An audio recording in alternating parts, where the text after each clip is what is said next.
ওই দেখা যায় তাল গাছ, ওই আমাদের গ্রাম, ওইখানেতে বাস করি বাবা মা ও ছেলে সন্তান। আমি আপনাদের মাঝে একটি নতুন তথ্য তুলে ধরতে চাচ্ছি দর্শক।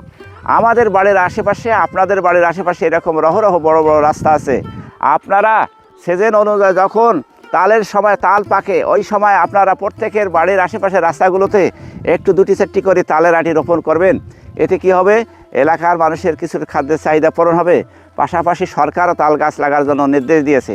তাল গাছ লাগালে কি হবে, আপনাদের বজ্রপাত থেকে রক্ষা পাওয়া যাবে এবং জনগণেরও অনেক কাঠের এবং খাদ্যেরও চাহিদা পূরণ হবে। তাই আপনাদের কাছে এই তথ্যটি তুলে ধরলাম। আপনাদের বাড়ির আশেপাশে রাস্তা যাদের আছে তারা সিজন অনুযায়ী অবশ্যই তাল গাছের আঁটি কিছু রোপণ করবেন। এতে অনেক উপকার হবে, এতে ধান ক্ষেতেরও কোনো ক্ষতি হবে না। দেখুন এই ধান ক্ষেতগুলোরও কোনো ক্ষতি হবে না। মালিক মনে করলে নিজেও তাল গাছের আঁটি রোপণ করতে পারে তার জমির উপরে। তো দর্শক, আপনাদের এই তথ্যটি কেমন লাগলো আপনারা একটু কমেন্ট করে জানিয়ে দেবেন। ধন্যবাদ।